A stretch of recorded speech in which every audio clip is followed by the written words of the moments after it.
Hello, Vlad with you and a new author's story from my channel Amazing Stories. Stop strumming, you're so nervous. Coles burst into the room without knocking and slammed his fist on the chair. Pencils and pens in a cup jumped. The girl shuddered and stopped playing her old synthesizer, which her dad gave her before he died. Leska, I know you have talent, you need to develop it. Coming out of the hospital after another chemotherapy, he then called his daughter and squinted mysteriously. Forgive me for not being able to buy you a good instrument yet, but you can learn from this too. Father fished out a synthesizer from behind his back. Very small, simple, but even this was something Alicia could only dream of. Dad! She screamed with joy then and threw herself on his neck. Thank you, you are the best in the world. And a month later he was gone. An insidious disease that spares neither old nor young took him very quickly. Alicia was very upset by her father's departure, but it was then that her strange but captivating music began to appear. At the age of 12, the girl composed melodies not by notes, but by ear. Notla, and her pitch was perfect. She recorded melodies on her phone, humming them, and with the advent of a synthesizer, she began to pick them out on it and also record them on her phone. Unlike her daughter, Olga did not worry for long. You're already big. I hope you can understand me, her mother once spoke to her ingratiatingly. Uncle Igor will live with us. It's hard for me to raise you alone, but with him it will be easier. Quote, but it did not become easier. At least, Alicia. He was a very tough, indifferent person, for whom the girl only got in the way. It's a pity that you don't have parents. I once overheard a conversation between Igor and Alicia's mother when they thought that the girl was not at home. She could have sold the girl to them. Oh, and what a life we would have had then. Then there was some commotion. Olga giggled. Well, Igor, what's wrong with you? Our daughter will be back soon, and she's not bothering us. She sits quietly in her room, playing her songs. That's what's so annoying. I can't stand listening to this tediousness. And her father always said that she had talent, Olya noted timidly. I asked you not to mention her father to me. Igor's voice became angry, and Alicia, so as not to listen any further, slammed the front door. That's how she realized that no one needed her and that the adults would only be glad if she disappeared.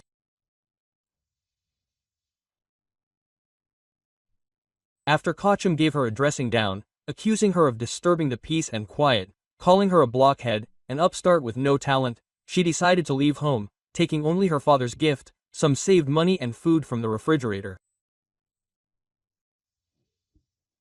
It was good that summer holidays had begun, she didn't have to go to school. Alicia didn't know where she would go, what she would do, but she didn't want to stay under the same roof with people who didn't like her and, moreover, dreamed of getting rid of her. Her legs carried her to the station. She bought a ticket for the nearest electric train to the final stop and, sitting by the window, began to quietly play the keys, putting the synthesizer on her knees. She simply moved her fingers, looking out the window, and hummed something barely audibly. Lena ran, not making out the road. Tears blurred her eyes. She smeared mascara on her cheeks, but she didn't care. It seemed that things couldn't get any worse than they were now. How could she not notice the first warning signs in Boris's behavior? How could she not notice the duplicity of her best friend? But the waitress had whispered in her ear when Lena was spinning in front of the restaurant mirror in her wedding dress. This is not a friend, this is mean. But the bride's head was occupied with completely different thoughts. Lena simply brushed these words aside, and even shouted at the girl who was carrying snacks to the festive tables, who decided to ruin her mood. Boris was delayed in the men's room. Tanya had also disappeared somewhere. She just loomed and disappeared. The groom arrived first. There were lipstick marks on his neck, cheek, and collar. Boria, what is this? Lena was taken aback, pointing her finger at the evidence. Silly Lenuska, but it was me, your relatives, who congratulated me, kissed me all over. Look, you also have lipstick on. The groom led her to the mirror and showed her a barely visible spot on his cheek. Oh, really? She was embarrassed, feeling like a jealous fool, and changed the subject. Have you seen Tanya? What kind of Tanya is this? A certificate, perhaps? Boris grinned and mechanically licked his lower lip. No, I didn't see it. Tatiana appeared about 5 minutes after the newlyweds had sat down at the table. She was disheveled and mysterious, smiling all the time and fixing her hair.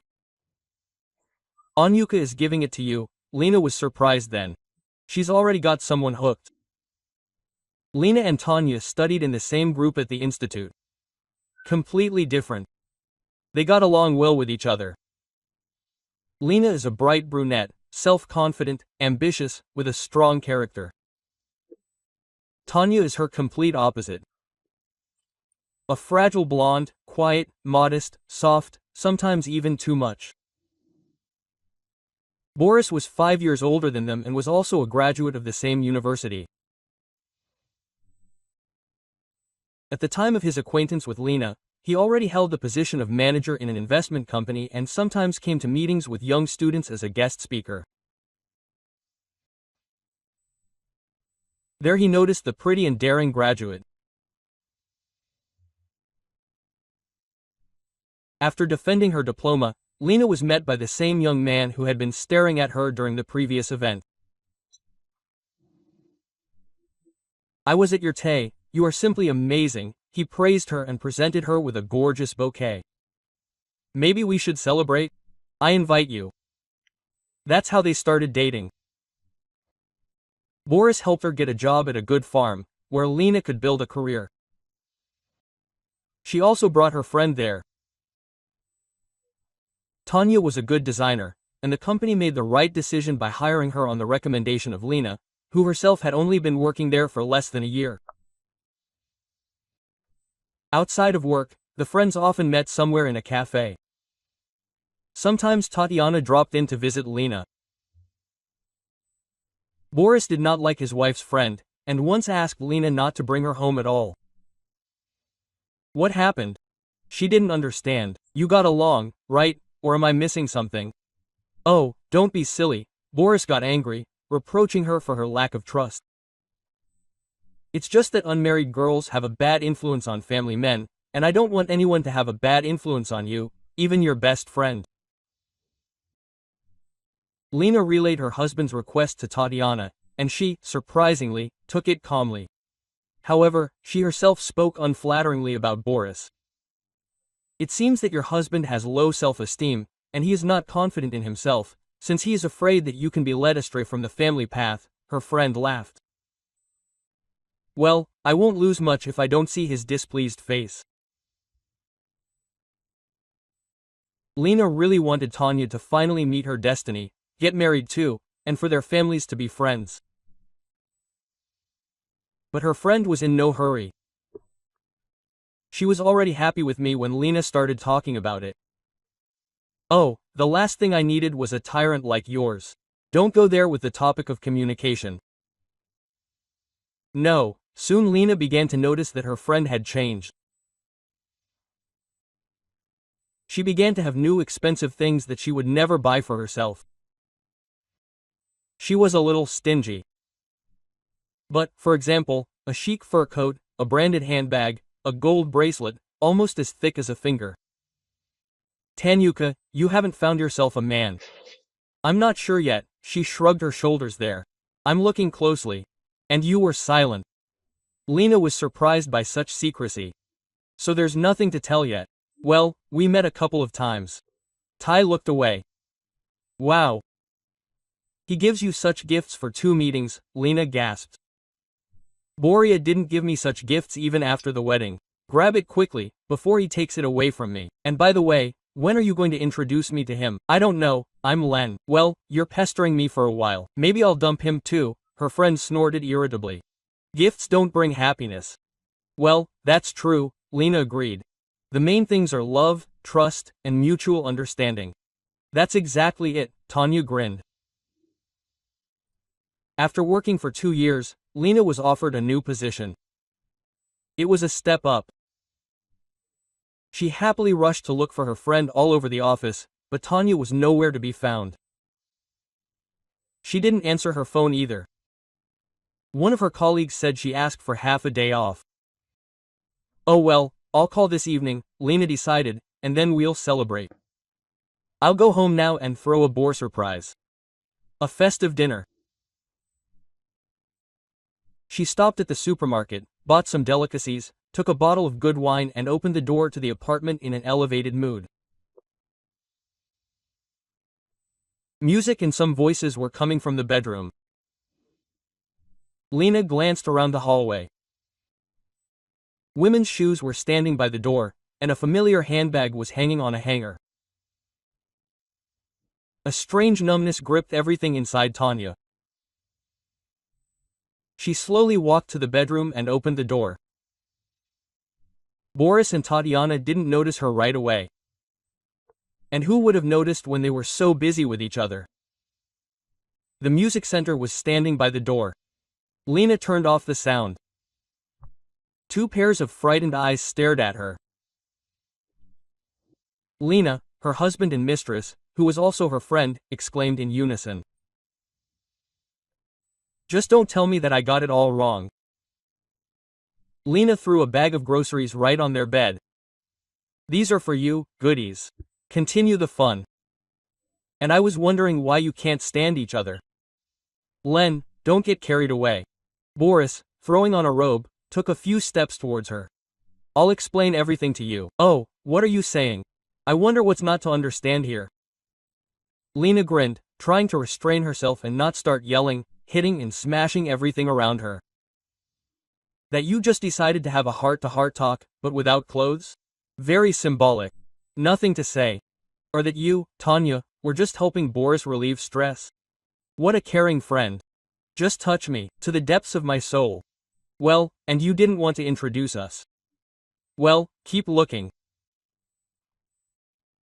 Lena turned around and slowly left the room, leaving the confused lovers behind. But only when the front door lock clicked, she started running, jumping over 2 steps at a time, not making out the road. Tears rolled down without stopping. And where should I go now? What should I do? How should I live? Quote, was spinning in her head. She wanted to hide somewhere so that no one would find her.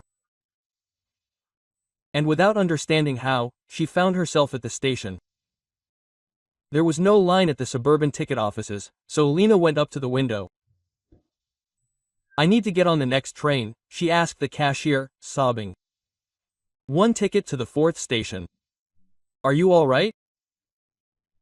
The woman asked sympathetically, handing her a ticket and a paper napkin, gesturing around her eyes.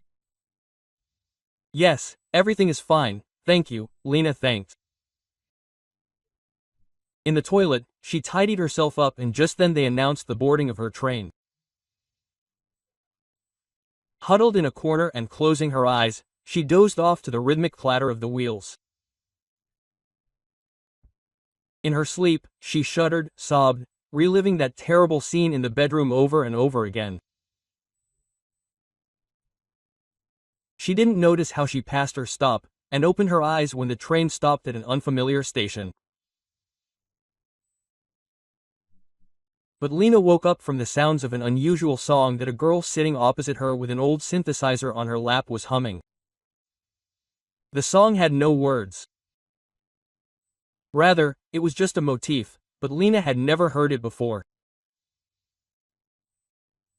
It seemed that the melody echoed something personal, perhaps something she had recently experienced. Despite the gloomy notes, there was something inexplicably alive in the melody. It was as if she was struggling with her feelings, trying to find a way out of the chaos inside her. yourself. The thirst for life was felt in every transition. The girl was undoubtedly talented, and even Lena, far from the world of music, understood this. Her talent was manifested in the way she accurately combined notes, creating complex harmonies, strange, but at the same time incredibly expressive. She intuitively felt how to convey her emotions through music, even if she herself did not fully understand them. The melody was not perfect. It had leaps, abrupt transitions that could seem inappropriate. But it was precisely this roughness that made it real, honest, without attempts to please anyone. The girl looked out the window, hummed her melody and fingered the silent keys. She shuddered when Lena touched her sleeve and asked, "What is this melody?" "Oh, did I wake you up?" The little girl answered the question with a question, slightly embarrassed. She did not expect that someone would hear her purring. Quote, "No, I woke up myself, and then I heard your melody." Lena hastened to calm her down. "How do you know it?" "I've never heard anything like it before. I came up with it myself." The companion blushed, even more embarrassed. "Only there is nowhere to connect the synthesizer yet. I could play on it." "It's an amazing melody. Your parents should be proud of you. You are so talented. You know it." Lena even forgot about her worries for a while. "Dad was proud. He was the one who gave me the synthesizer." The girl somehow immediately drooped. Her shoulders slumped, tears glistened in her eyes, but he died 2 years ago. And her mother could not resist asking, "Lena, Mom found herself a new husband, and now she doesn't need me." The girl quietly said with bitterness in her voice, "They wanted to give me to my grandparents, but they had also died long ago, so I was afraid that they would send me to an orphanage, so I ran away." Lena gasped, covering her mouth with her hand. The train jerked and continued on its way, rhythmically tapping its wheels. "And where are you going?" The young woman asked a logical question. "I don't know yet," the girl shrugged her shoulders. "I'll go to the last stop, and then I'll see. Maybe I'll find some abandoned house and settle there." "And how are you going to live without money, without food?" Slen was horrified. "I can go to work, hand out leaflets on the street, hang up ads, or I can play the synthesizer on the street. I'll just have to find an outlet." The girl was inspired. "Oh, what's your name? At least a pity, huh?" Lena smiled at such a simpleton. "Alicia. A beautiful name. And I'm Lena. So we met." "You know, I have another suggestion." A brilliant idea just came to her mind. "Come with me." "Well, at least it's not as dangerous as living in an abandoned house. We'll find a good music teacher so that he can listen to you, and maybe he'll say something sensible." "And where do you live?" Alicia was still in doubt. "Oh, come on." Lena shrugged. "Also nowhere yet, but I'm definitely not going to live in an abandoned house. I'll rent a small apartment, we'll fit together." "And did you run away too?" The girl's insight was stunning. It immediately came over her, but Lena coped. Now she had no time for her own suffering. She wanted to help the little man. "You see everything, you understand everything." Lena smiled, stroking Alicia on the head. "I'll tell you later. Listen, the last minute is coming soon." The train hissed its brakes and stopped. They got out of the train onto the half-empty platform and looked around. Judging by the houses in the distance, it was a small town, which meant that the prices for rented accommodation should not be too high. Lena flipped through the ad in her phone app, called several numbers, and finally got lucky. A one-room apartment almost in the center, inexpensive. The owner was leaving for a shift, and he urgently needed to rent out the apartment. It turned out to be a young guy who had just graduated from college. They offered him a good job for 6 months. Showing the apartment, he explained to Lena. I just posted the ad today. And you were even the first to call. Great, but there is a small problem. Lena became wary. Problems, yes, even problems of their own. Why would she need other people's? And the guy quietly called, Senya, come out. A pitch-black cat materialized from somewhere and leisurely walked around the room, not deigning to pay any attention to the new tenants.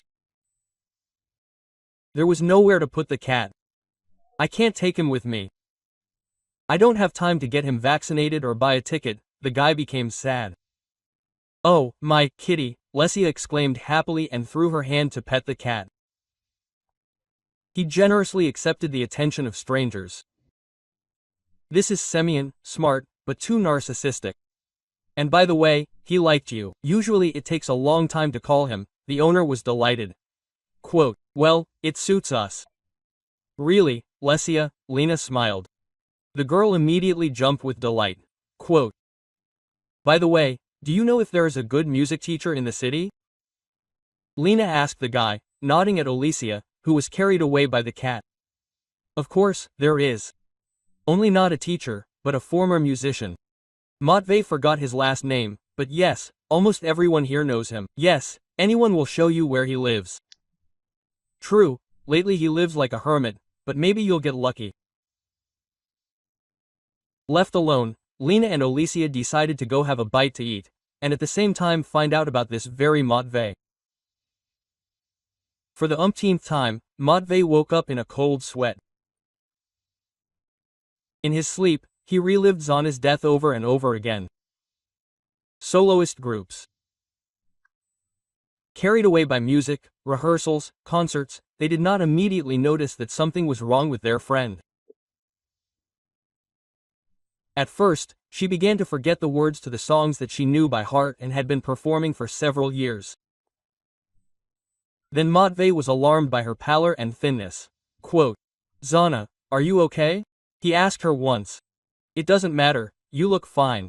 If you want, take a couple of days off. Yes, everything is fine, she waved it off, but she took the days. Only not in 2, not in 4 days she did not show up for the rehearsal. Matvey called her all this time. The subscriber was unavailable. Worried about her disappearance, he came to her home. Some strange stranger opened the door. Zana, where? Matvey pushed him aside and entered the room. And what he saw made him feel cold inside.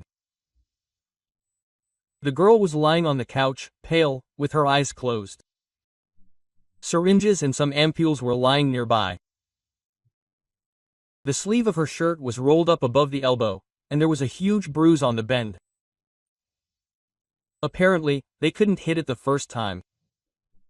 Zana, Matvey rushed to her and became her. But the girl showed no signs of life. Oh my, wake up, Zana.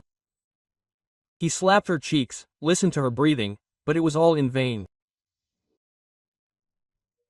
The ambulance arrived 20 minutes later, and the doctor pronounced her dead from an overdose. What? Didn't notice that your girlfriend was one of them, the doctor chuckled, putting his stethoscope away in his suitcase.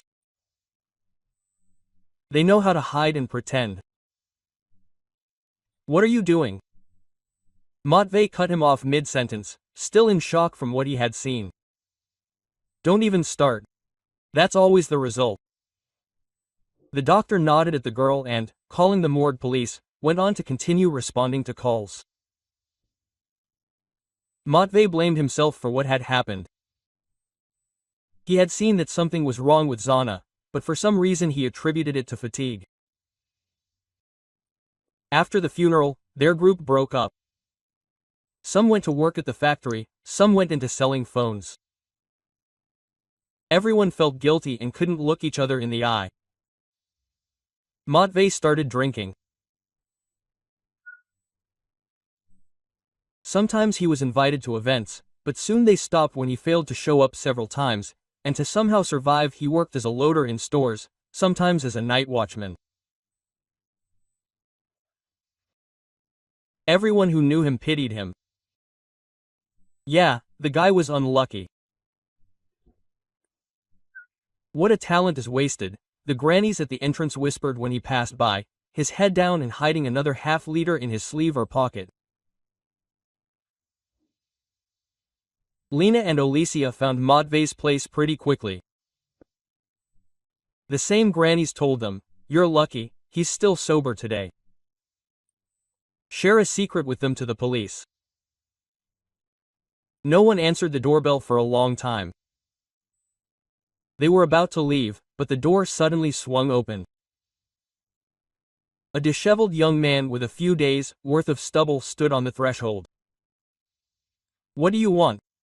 He looked at them sullenly from under the lobby. "We need Matvei." Lena was a little confused, not expecting to see such a fallen man. "Well, Matvei, what next? And let us go in. It is inconvenient to talk on the landing." Lena gained courage and moved inside, leading Alicia behind her. The guy stepped aside, taken aback by such impudence. "We were told that you are a very good musician," Lena continued, despite Matvei's attempts to object. "You should know, you simply must listen to this girl." "Listen, I have no desire at all to listen to anyone. You, for example, first of all. My friend died, and I am grieving. I heard this story." Lena, nevertheless, sat down on the sofa, thereby showing that she was not going to leave. Alicia sat down next to her, putting her synthesizer on her knees. It was her choice. And Alicia had no choice. They simply decided to erase her from life, her own mother and stepfather. And the girl has talent. Well, who, if not you, will help him open up? "I haven't played for a long time," Matvei began to deny it. But Lena interrupted him again. "And you don't need to. You're being asked to listen. That is, you won't leave me alone, right?" The musician sighed resignedly. Lena nodded confidently. Then Matvei went up to Kolesa and plugged in the synthesizer. "Go on, surprise me," he grinned and sat down opposite. She pulled herself together, ran her fingers over the keys, closed her eyes, as if remembering something, and began to play. And the further she moved along the melody, the more Matvei's eyes opened, and a treacherous sparkle appeared in Lena's eyes. By the end of the performance, Matvei was sitting, clutching his head in his hands and swinging like a pendulum.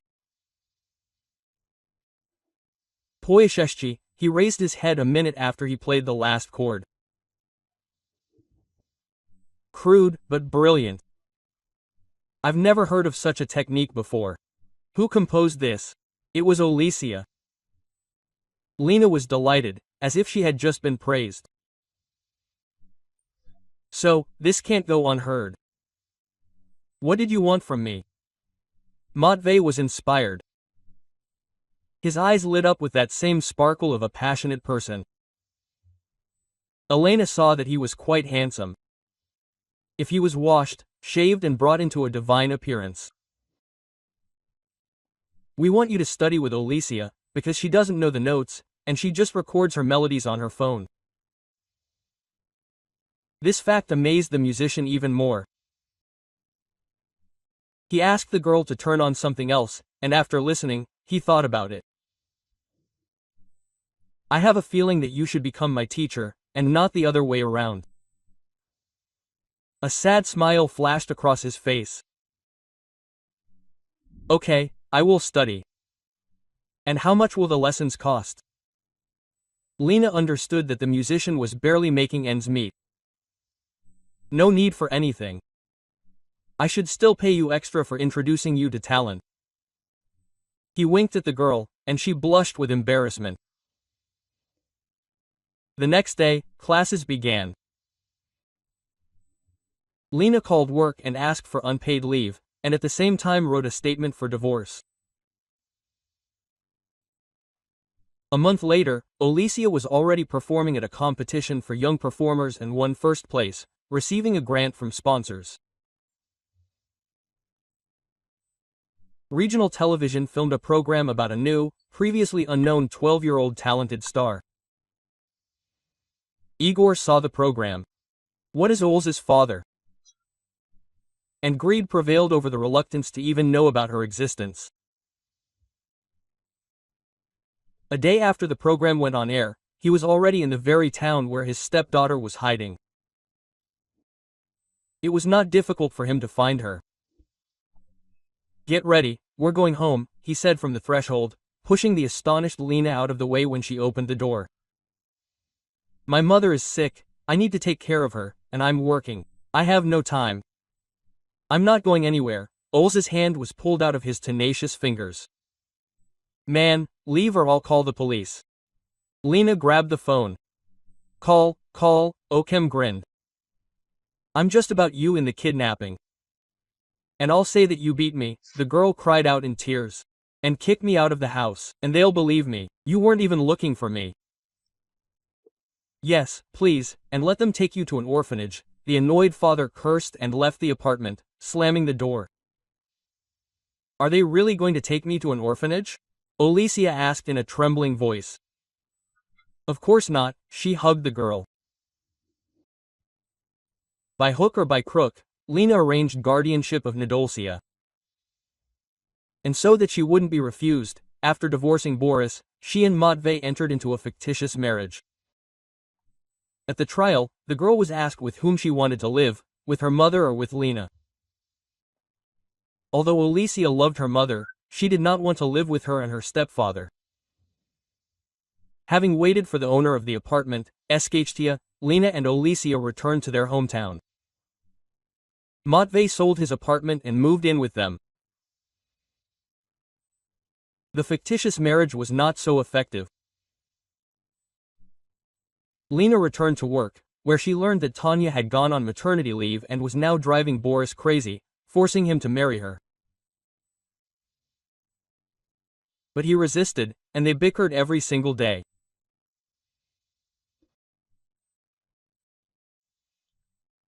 Matvey opened a studio where he began to teach music to children, and Olesya continued to write her amazing compositions that could change destinies.